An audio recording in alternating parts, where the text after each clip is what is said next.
एक समय की बात है। एक गांव में एक गुरु रहते थे जिन्हें खबर हो गई कि एक अन्य नगर में एक और विद्वान आए हुए हैं।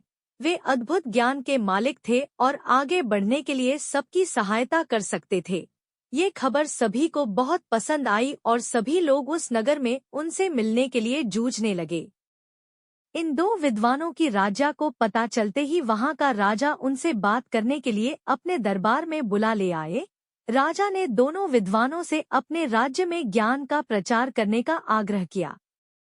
दोनों विद्वान ने राजा के आह्वान को स्वीकार किया और उन्होंने राजा के सामने आगे जाकर कहा, आपके सामर्थ्य के लिए हमें गर्व महसूस हो रहा है महाराज। हम आपकी सेवा में हमारा सर्वोच्च कर्तव्य मानने के लिए तत्पर हैं। राजा ने खुशी से भरे होठों से कहा, तुम्हारे सामान्य भाषा में जनता को समझाओ। पहले विद्वान मुस्कुराते हुए बोले, अच्छा महाराज, हम आपके राज्य के राजा और प्रजा के बीच बातचीत को सुगम बना सकते हैं। राजा ने आश्चर्यचकित होते हुए कहा, मुझे बिल्कुल आश्चर्य हो रहा है कि तुम कैसे कर सकते हो, ये तो मेरे लिए। दूसरे विद्वान ने मुस्कुराते हुए कहा, महाराज, हम आपके राज्य के लोगों को सामग्री के बिना खाने का ज्ञान दे सकते हैं। राजा ने बहुत ही आश्चर्यचकितता से कहा, मैं ये सचमुच मानने में सक्षम नहीं हूँ।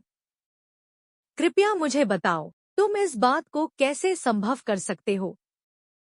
पहले विद्वान ने कहा, महाराज, हम विज्ञान का उपयोग करके एक ऐसा उपकरण बना सकते हैं जिससे हम राजा की मर्यादा के साथ बातचीत कर सकते हैं। यह उपकरण हमारे बहुत सारे प्रयोगों को सुलभ बना सकता है और आपके ग्रामीणों के बीच सामर्थ्य का निर्माण कर सकता है। दूसरे विद्वान ने कहा, महाराज, हम खाना खाने की जरूरत के बिना एक ऐसा प्रयोग बना सकते हैं जिससे खाने की जगह नहीं होती है। यह उपकरण आपके लोगों के लिए आरामदायक और स्वास्थ्यप्रद होगा। ये सब सुनकर राजा बहुत प्रभावित हो गए और उन्होंने दोनों विद्वानों का स्वागत किया और अपने राज्य में इन उपकरणों का प्रचार कार्य करने के लिए उन्हें सौभाग्य दिया।